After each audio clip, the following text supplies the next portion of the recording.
मुरादाबाद महानगर के पंडित नगला में स्थित दिल्ली पब्लिक ग्लोबल स्कूल में प्राकृतिक आपदा क्या है, ये कितने प्रकार की होती है, इसके कारण व समाधान के बारे में मॉक ड्रिल और सेमिनार के माध्यम से विद्यार्थियों को जागरूक किया गया।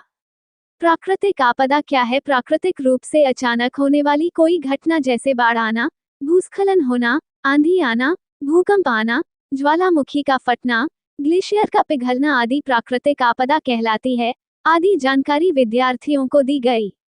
उन्हें बताया गया कि हमारे वैज्ञानिक काफी हद तक इन घटनाओं के बारे में पूर्वानुमान लगाने में सफल रहे हैं, लेकिन घटना कितनी बड़ी होने वाली है, उसका सही भौगोलिक स्थिति क्या होगी, इन सभी का एकदम सही पूर्वानुमान लगाना आज भी संभव नहीं हो पाया है। यही कारण है हमें आज भी प्राकृतिक आपदाओं की घटनाओं के बारे में अक्सर सुनने को मिलता है। प्राकृतिक आपदाओं की घटनाओं को रोक पाना बहुत ही मुश्किल कार्य है, फिर भी आपदा से पूर्व यदि हम सतर्क रहें तो काफी हद तक सुरक्षित रह सकते हैं।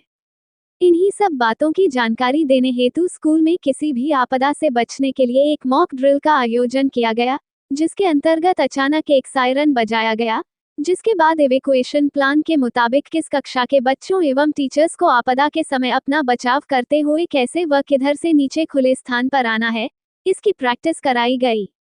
स्कूल के director wing commander Mansoor Siddiqui ने बच्चों को संबोधित करते हुए इस विषय पर पूरी जानकारी दी। विंग कमांडर मंसूर सिद्दीकी अपने भारतीय वायुसेना के अनुभवों को हमेशा बच्चों के साथ साझा करते हैं एवं उनको हमेशा जीवन के वास्तविक पहलुओं से अवगत कराते रहते हैं। उनका मानना है कि बच्चों को शुरू से ही अनुशासन, कड़ी मेहनत, पक्की निष्ठा एवं आत्मविश्वास का निरंतर प्रशिक्षण देते रहने से ही उनके भविष्य का सही प्रकार से निर्माण किया जा सकता है। इस अवसर पर स्कूल की प्रधानाचार्या मुनीरा सिद्दीकी ने सभी बच्चों को मॉक ड्रिल में प्रतिभाग करने की प्रशंसा की और उनका मनोबल बढ़ाया एवं आयोजन को सफल बनाने में योगदान देने वाले समस्त स्टाफ के कार्य की सराहना की। कार्यक्रम को सफल बनाने में जितेंद्र प्रकाश, मुनिस सिद्दीकी, आरिज, मतीन, शाफे, अरीब, रवीना, नाइला, नबा, आयुष, नीना सहित समस्त स्टाफ का योगदान रहा। मुरादाबाद से ज्ञानेंद्र शुक्ला की रिपोर्ट। जी सर, शुभ नाम क्या है आपका? मेरा नाम है विंग कमांडर मंसूर सिद्दीकी और मैं दिल्ली पब्लिक ग्लोबल स्कूल में डायरेक्टर के पद पर काम कर रहा हूँ। और आज जो हमने स्कूल में एक्टिविटी की है, ये बेसिकली डिज़ास्टर मैनेजमेंट की एक्टिविटी है। हम बच्चों को एक मॉक ड्रिल कराते हैं और उनको समझाते हैं, सिखाते हैं कि कभी भी कोई ऐसी स्थिति आती है जिसमें कि आपको सडनली यदि जैसे भूकंप आ जाता है, कुछ कोई आंधी तूफान आता है, तो उस स्थिति में बच्चों को जल्दी से जल्दी बिल्डिंग को खाली करके अपने आप को सेफ स्थान पे लेके जाना होता है। तो ये हम ड्रिल एक कराते हैं जिसमें हम सायरन बजा के बच्चों को ये उनके अलग अलग रास्ते बनाए हुए हैं कि कौन कौन से फ्लोर का बच्चा किस रास्ते से बाहर आएगा और वो अपनी पोजीशन कहाँ पर लेगा। तो हम उनको ये सिखा रहे थे। तो इसमें हमने उनको पहले से समझा दिया था कि किसी भी समय ये सायरन बज सकता है, तो अब आपको उस समय कैसे बिहेव करना है। तो ये एकदम बताई हुई मॉक ड्रिल है, क्योंकि इसमें हम ये सस्पेंस तो रखते ही हैं कि पता नहीं ये सायरन किस समय बज जाए।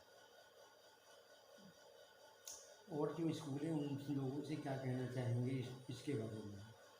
देखिए, जैसे कि हम अपने बच्चों को भी बताते हैं कि जो भी इस तरह की हम एक्टिविटीज़ कराते हैं, इसमें हमारा उद्देश्य एक यही होता है कि बच्चे जो हैं खाली किताबों के अलावा इस चीज़ को भी समझें कि जीवन में और किन किन चीज़ों का महत्व होता है और उनको अपनी जीवन शैली को अच्छा बनाने के लिए, सुरक्षित रखने के लिए किन किन चीज़ों का ध्यान रखना चाहिए।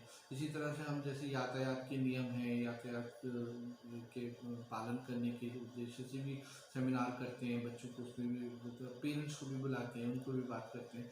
आज भी जैसे हमने ये एक्टिविटी कराई है तो उनसे बोला है हमने कि वो अपने घरों में जाकर अपने पेरेंट्स से भी इसका डिस्कस करें और उनको बताएं कि कभी घर में रहते हुए इस तरह की स्थिति आती है तो उनको कैसे बिहेव करना है। बाकी लोगों से मैं ये कहना चाहूँगा कि स्कूलों में भी इस तरह की एक्टिविटीज़ होनी चाहिए और बच्चों को इस पे बहुत अच्छे से वो समझ जाते हैं आराम से मॉक ड्रिल करने से।